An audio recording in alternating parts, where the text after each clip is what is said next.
First government shutdown in nearly 7 years. Yes, this is happening. It officially began at midnight because lawmakers and President Trump failed to reach a deal. Both sides are now in a bitter fight over spending priorities and blaming the other. According to one estimate, up to 750,000 workers could be furloughed every day, costing them $400 million in pay every day. Usually these shutdowns get headed off because one side blinks or there's a last-minute agreement, but this time neither of those things happened. And so as of this morning, the federal government is technically out of cash. How long will it last? No one knows. After Congress failed to reach a deal last night, tens of thousands of federal workers will be told to stay home today, furloughed without pay. Workers deemed essential, like air traffic controllers and members of the military, will stay on the job, though they won't get paid for now either. Most TSA officers live paycheck to paycheck. Aaron Barker works for TSA in Atlanta.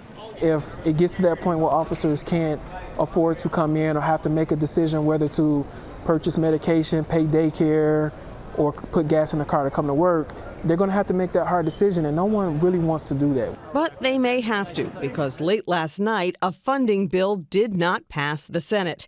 It needed 8 Democrats. It got 3. You know, the only real victim here is the American people. This is so unnecessary and uncalled for. Democrats were holding out for an extension of Obamacare premium subsidies and changes to Medicaid. Our guarantee is to the American people that we're going to fight as hard as we can for their health care.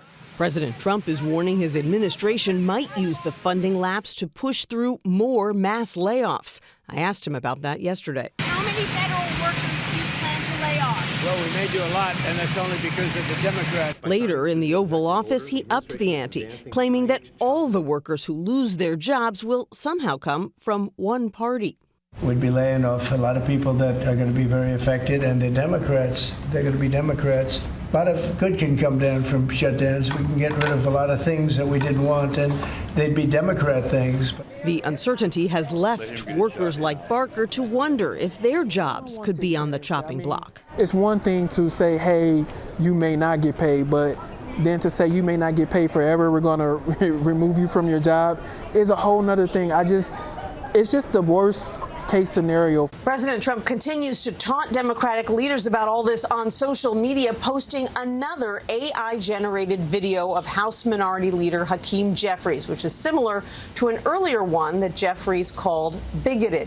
He also posted these photos of their Oval Office meeting on Monday with Trump 2028 hats prominently displayed on his desk.